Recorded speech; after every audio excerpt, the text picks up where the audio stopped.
জীবনে বারবার ব্যর্থতার পরই আসে সফলতা, আর এই সফলতাটা খুবই আনন্দের।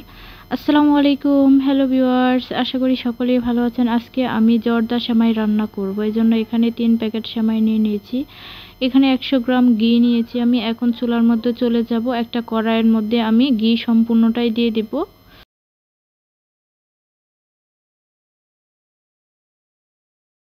রাখতে হবে। এখন আমি এখানে দিয়ে দিব এলাচি 4-5টার মতো, দিয়ে দেব দারচিনি, তেজপাতা, দিয়ে কিছুক্ষণ ভেজে নেব।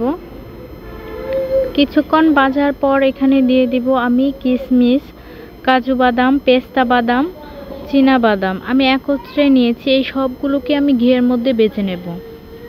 এক করে সবগুলো উপকরণ দিব আর একটু নেড়েচেড়ে ভেজে নেব। এভাবেই সবগুলো উপকরণ আমি ভালো করে ঘিয়ের মধ্যে ভেজে নেব।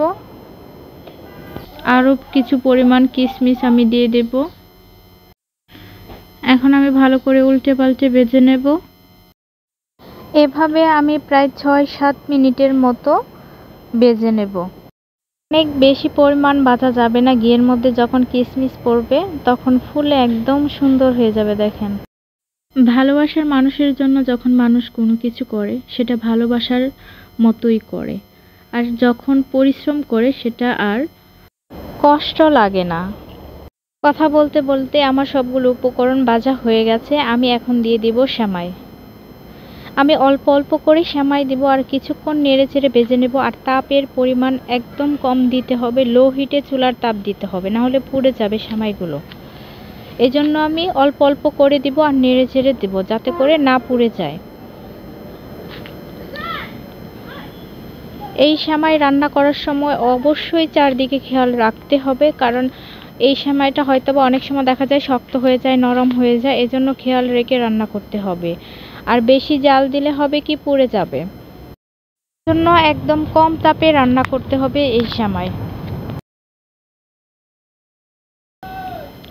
আমি এভাবে অল্প অল্প করে সেমাই দিব আর নেড়েচেড়ে দিব। এখন সবগুলো সেমাই আমার দেওয়া হয়ে গেছে। এখন কিছুক্ষণ ভেজে নেব আমি, প্রায় 6-7 মিনিটের মতো আমি ভেজে নেব। ভাজার পর আমি এখানে চিনি দিয়ে দিব।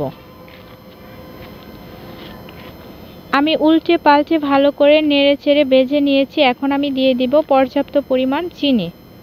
মিষ্টির পরিমাণটা যার যার পছন্দ অনুযায়ী নির্ভর করে, যে যতটুকু খান ঠিক ততটুকুই দেবেন। এখন আমি চিনিগুলো দিয়ে দেব। চিনির পরিমাণ আমি একটু বেশি দিয়েছি, কারণ আমরা মিষ্টি বেশি খাই। এখন আমি আবারও একটু উল্টে পাল্টে নেড়ে চেড়ে নেব। এখানে আমি গরম পানি ব্যবহার করব, আর গরম পানি ব্যবহার করতে হবে। পানি দেওয়ার ক্ষেত্রে অবশ্যই লক্ষ্য রাখতে হবে যাতে পানির পরিমাণ বেশিও হয়ে না যায়, একদম কমও হয়ে না যায়। এরকমভাবেই দিতে হবে যাতে সেমাইগুলো সিদ্ধ হয়ে যায়।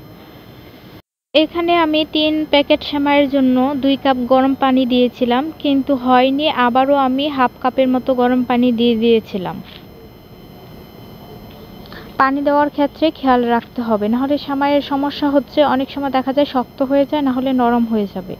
এদিকে খেয়াল রেখেই সব কিছু করতে হবে। এভাবে আমি কিছুক্ষণ নেড়ে চেড়ে নেব এবং কিছুক্ষণ পর আবারও আমি ঢাকনা দিয়ে ঢেকে দেব। গরম পানি দেওয়ার পর কিছুক্ষণ পরপরই ঢাকনা দিয়ে ঢেকে দিতে হবে যাতে করে সেমাইগুলো সিদ্ধ হয়ে যায়। এভাবে আমি আবারও কিছুক্ষণ পর ঢাকনা তুলে একটু নেড়ে চেড়ে দেব। কিছুক্ষণ পরপরই নেড়ে চেড়ে দিতে হবে যাতে করে সেমাই দলা পাকিয়ে না যায়, এদিকে খেয়াল রাখতে হবে। আমি আবারও ঢাকনা দিয়ে ঢেকে দিলাম।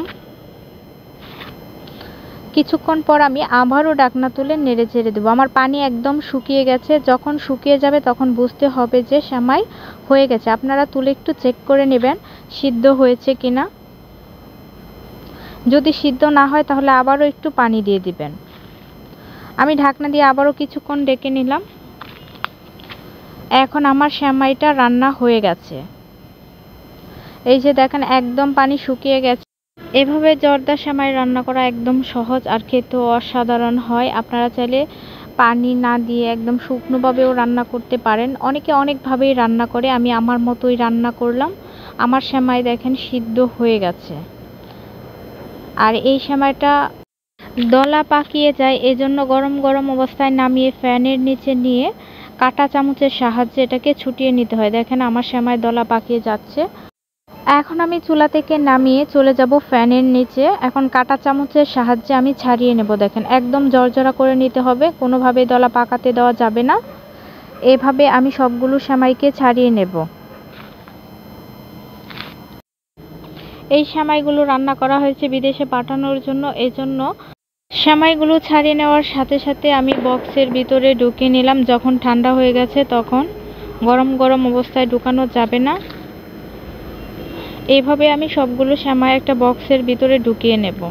খুব সহজে খুব কম উপকরণ দিয়ে আমি রান্না করে ফেললাম জর্দার সেমাই। আজ এই পর্যন্তই। সকলেই ভালো থাকবেন। যদি আমার ভিডিওটি ভালো লাগে অবশ্যই লাইক কমেন্ট করতে ভুলবেন না। আল্লাহ হাফেজ।